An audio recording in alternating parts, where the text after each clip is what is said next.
What is going on, guys? It's Matt Richmore coming back to you with another NFL mock draft, and today I'm going to do a mock draft on the Dallas Cowboys. So, like always, if you're new to my drafts, I only do one team at a time. So, I'll be doing the Cowboys today, America's team. And we'll be doing a 7-rounder because they have picks in every round. So, let's get started. So, one of the big things for the Cowboys this year was probably Dak Prescott's injury. And for those of you who don't know how he got injured, his ankle injury. He tried to run and got hit pretty hard. So, I hope he recovers. He should recover in time for the next season. And in for replacement, they had Andy Dalton come up, and he played He played pretty well. I'm not gonna say he played amazingly, but I'm not gonna say he played terribly. He almost got them to the playoffs. So, for the first pick, round one, pick 10, I'm probably gonna look at cornerback here because they need a guy who can create turnovers in their backfield. And here, I think Asante Samuel Jr. is the way to go of Florida State.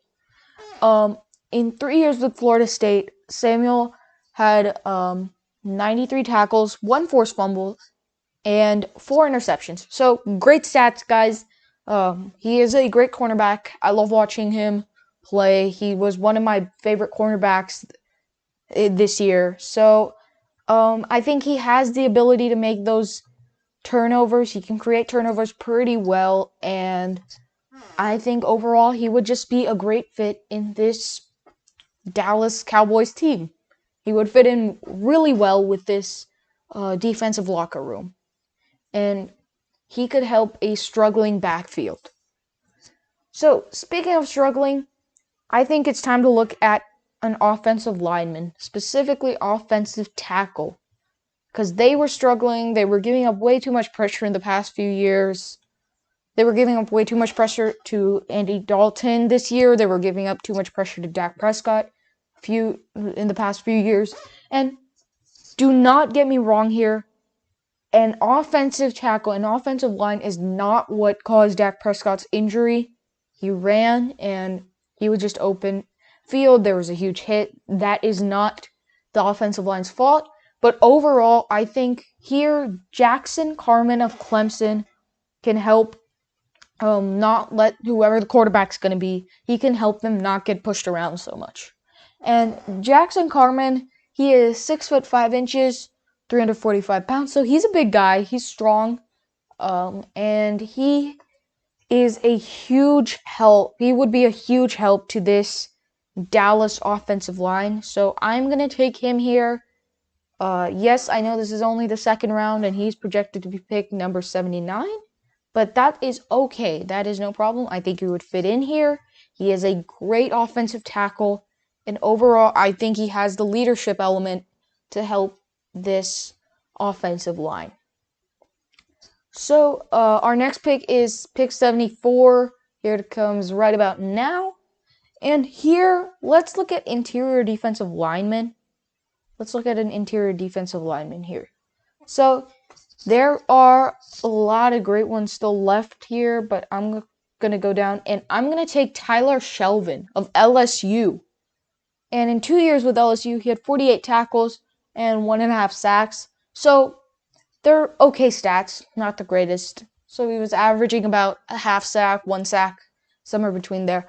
And he is...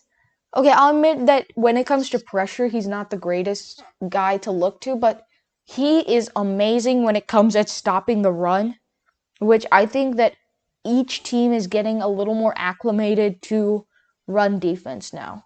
And overall, the running game has become more important in the NFL in the past, 20, 30 years. It was always important, but it's become a little more important. And I think Tyler Shelvin of LSU can help basically stuff the run here. Dallas struggled the entire few years against stopping the run. They have a good they have a pretty good pass rush, but they don't have a good run defense. And I think Tyler Shelvin, can be that run stuffer. All right, here we are, round 3, pick 99. So let's stay with defense. Let's look at linebacker. And here, I think this is no contest. I'm gonna take Charles Snowden of Virginia.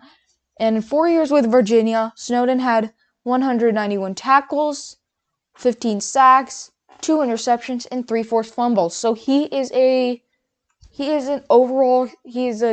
good linebacker. He's a great linebacker, and he has the ability to just run around the field. And for those of you who watch soccer, a linebacker should kind of be like a midfielder. They should be able to do everything, and I think Charles Snowden is that guy. So he can do anything. Like I said, he has 15 sacks, so he can pass rush. He has 2 interceptions. He can cover. And 3 forced fumbles. He's a big guy. He can go all over the field. And I would just be scared thinking that a guy like Snowden is coming right after me. So I'm going to take him here. I think he would add the linebacker element. And from what I've been reading, from what I've heard, Sean Lee is not his relationship with Dallas isn't going so well.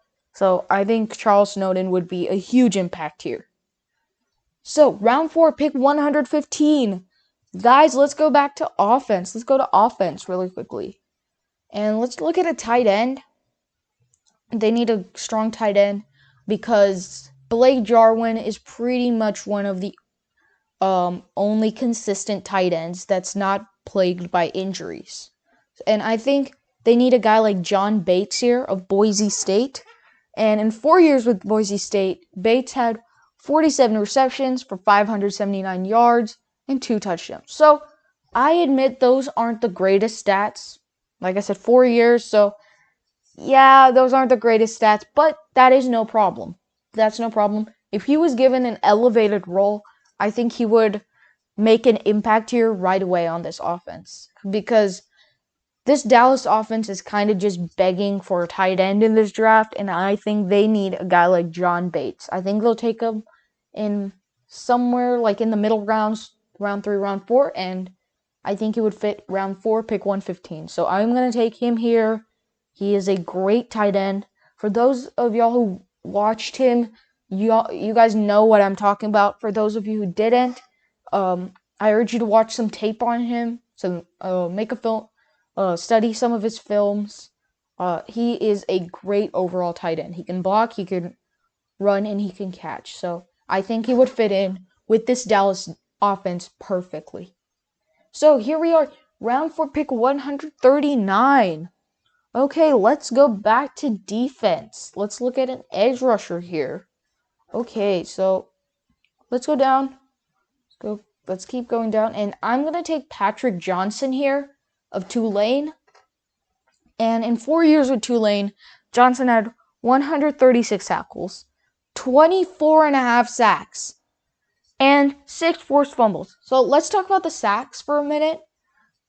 24 and a half sacks. He was averaging about 6-7 sacks a year.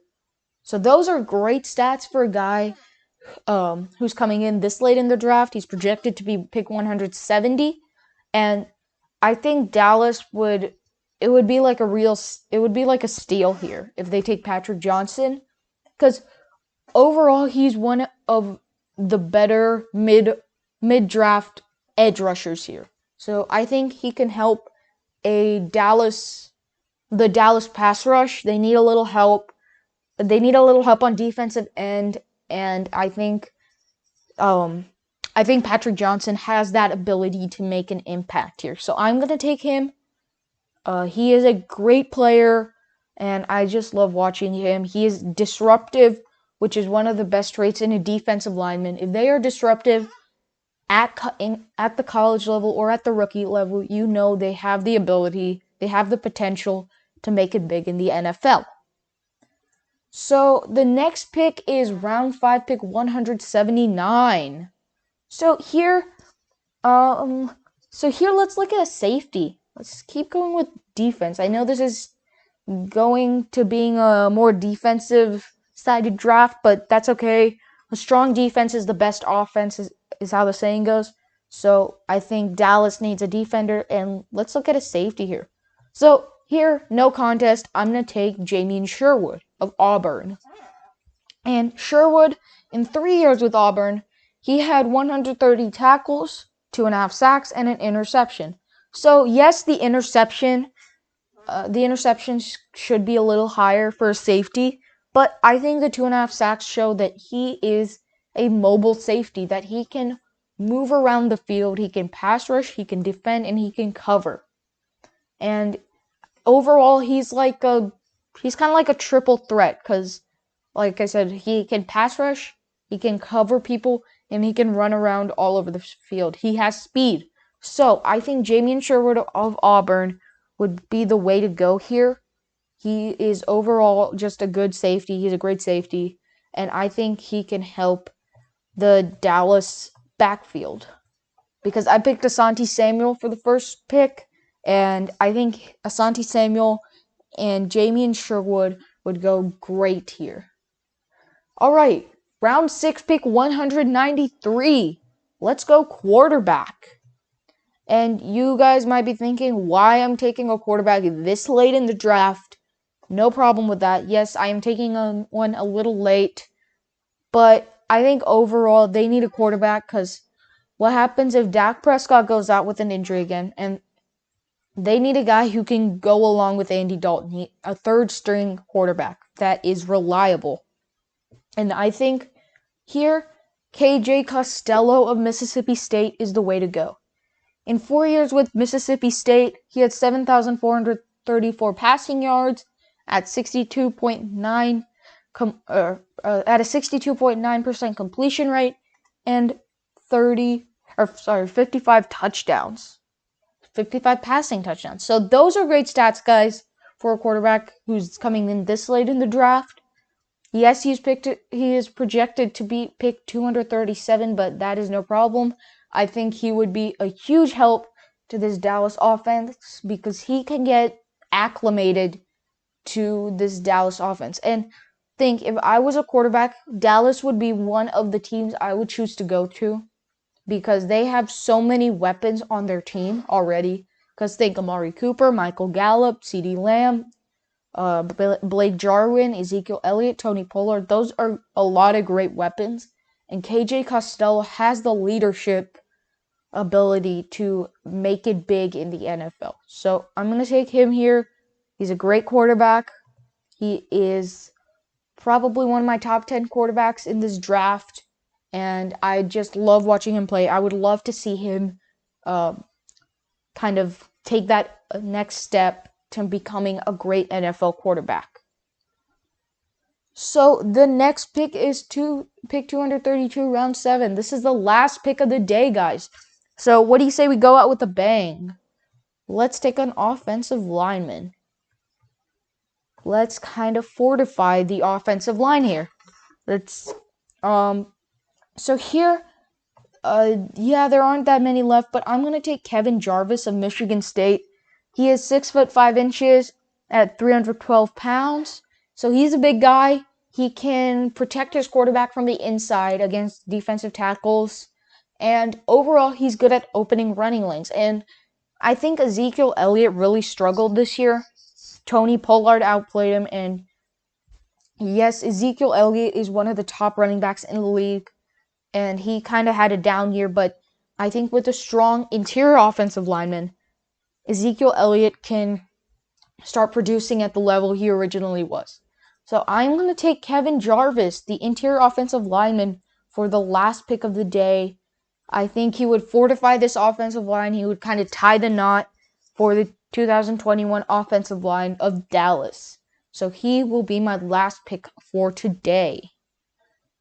So, as always, if you're new to my draft, I go over the picks one more time. So if you missed anything, that's no biggie. You don't have to go back. So, pick number 10, Asante Samuel Jr., cornerback, Florida State. Pick 42, Jackson Carman, offensive tackle, Clemson. Pick 74, Tyler Shelvin, interior defensive lineman, LSU. Pick 99, Charles Snowden, linebacker, Virginia. Pick 115, John Bates, tight end, Boise State. Pick 139, Patrick Johnson, edge rusher, Tulane. Pick 179, Jamian Sherwood, safety, Auburn.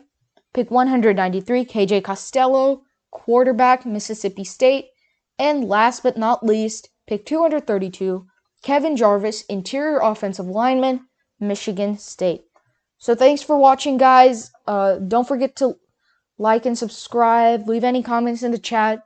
If you want me to do a specific team, just leave it in the comment section. I usually leave a comment there so you can just type it underneath that comment. And thanks for watching, guys. Thanks for all your support. And I will see you guys next time. Cowboys fans, here's to a great 2021 draft and a 2021 season. Bye, guys. Have a good day.